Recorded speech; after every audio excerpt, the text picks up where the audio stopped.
Long ago, in a quiet Himalayan village surrounded by mist and pine forests, lived a young man named Tenzin. He was known for his quick temper and impatience. When others spoke, he would interrupt them mid-sentence, eager to show what he knew. He believed listening was a waste of time. After all, why listen when you already know everything? One day, weary of his own restlessness, Tenzin decided to visit a wise old monk who lived by a river deep in the valley. People said that the monk's calmness could turn storms into silence. Tenzin wanted that calmness too. When he reached the small hut, the monk was sitting on a rock, watching the flowing river.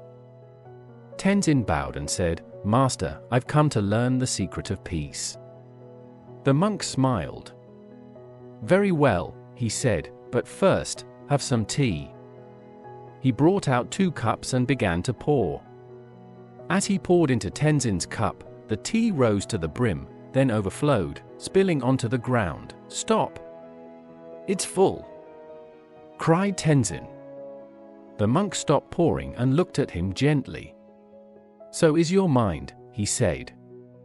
"You cannot receive anything new until you make space to listen." Tenzin frowned. "I do listen," he protested. The monk only smiled again. "Come back tomorrow," he said. The next day, Tenzin returned, still determined. The monk handed him a wooden bucket and asked him to fill it from the river. Tenzin went down to the bank, dipped the bucket, and brought it back. But before he reached the hut, all the water had leaked out through a crack. The monk said nothing and simply gave him another bucket. This one had smaller cracks, but still leaked. Tenzin grew frustrated. "Why are you wasting my time with these broken buckets?" The monk said softly, "That bucket is like your listening. You think you are collecting knowledge, but your impatience and judgments let it all leak away." Tenzin stood speechless. For the first time, he understood.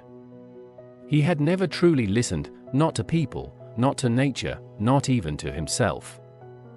Days turned into weeks as Tenzin stayed with the monk, fetching water, sweeping the yard, and sitting silently by the river.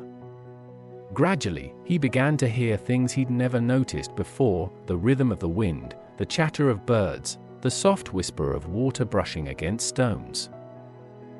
One day, a weary traveler arrived at the hut, lost and anxious. The monk gestured for Tenzin to listen. The traveler spoke rapidly, explaining how she'd lost his way and his belongings. This time, Tenzin didn't interrupt. He listened quietly, letting her words flow like the river.